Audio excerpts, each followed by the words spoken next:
For nearly 1,000 years, its walls have watched kings rise and fall, queens condemned, and traitors vanish into silence. It has stood by the Thames like a silent witness, a monument of power, mystery, and blood.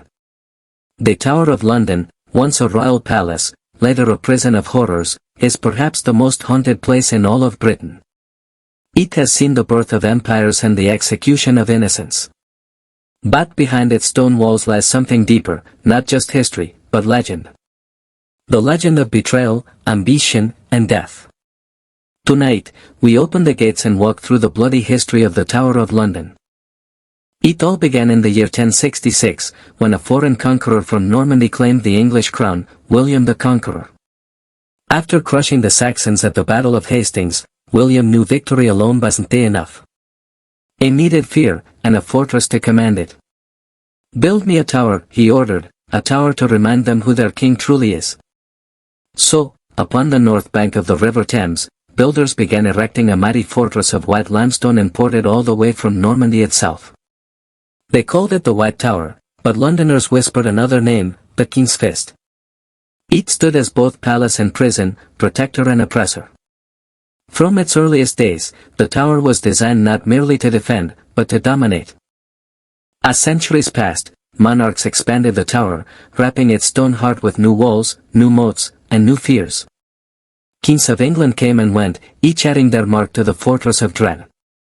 In the 13th century, Henry III and Edward I transformed it into a royal residence fit for a monarch. But even amidst its luxury, the shadows deepened. For the tower was not merely a home, it was a warning. Here, the princes in the tower met their fate, two young heirs, Edward V and his brother Richard, locked away in 1483 by their uncle, Richard III.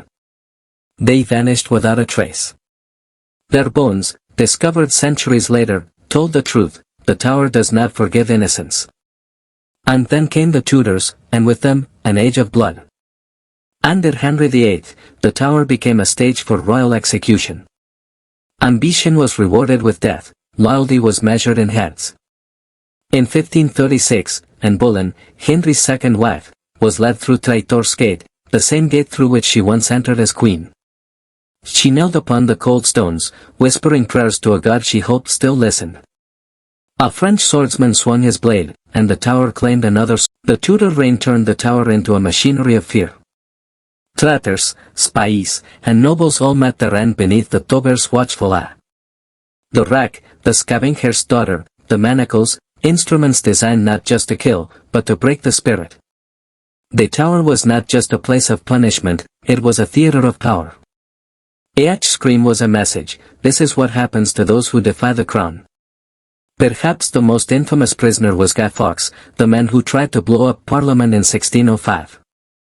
Dragged from Westminster, half dead, he was brought here, to the tower. Tortured until his will collapsed, his confession barely legible, a signature of broken flesh. Even royalty was not safe. In 1554, Lady Jane Grey, the 9 Days Queen, walked to the scaffold within the tower grounds. At just 16 years old, she forgave her executioner and whispered, "Lord, into thy hands I commend my spirit." Her blood seeped into the stone, and legends say, on certain nights, her ghost still walks by the Cain's house, veiled in sorrow. As the centuries rolled on, the tower's purpose changed. No longer the center of royal execution, it became the guardian of the crown jewels and the keeper of national memory. But even as Britain's empire expanded across the seas, the tower never lost its grim aura. During the World Wars, its ancient cells echoed once more with the cries of prisoners. In 1941, Joseph Jacobs, a German spy, was executed here by firing squad, the last recorded execution in the tower's history. From Norman kings to Nazi spies, 1,000 years of terror had unfolded within these walls. Today, tourists wander through. The Tower of London is haunted, or so the stories go. They say Anne Boleyn still walks near the chapel of St. Peter at Vincula, her head tucked beneath her arm. The princes whisper from their lost chamber, forever waiting for justice.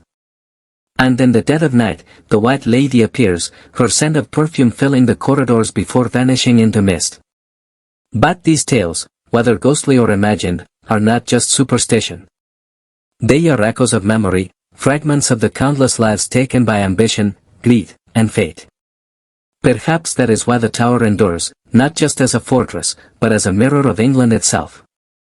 Power, betrayal, resilience, and the ghosts of our own making. For nearly a millennium, the Tower of London has stood as a symbol of Britain's darkest truths, that power demands sacrifice, and history never forgets. It began as a fortress of stone, but became a monument of fear, legend, and memory. So next time you walk by the Thames and see its towers glimmering in the mist, remember. Every stone, every echo, and every shadow has a story to tell. This is the Tower of London. And this is its bloody history. If you enjoyed this journey through Britain's past, like, share, and subscribe to Legends of Britain, where history lives, breathes, and sometimes bleeds.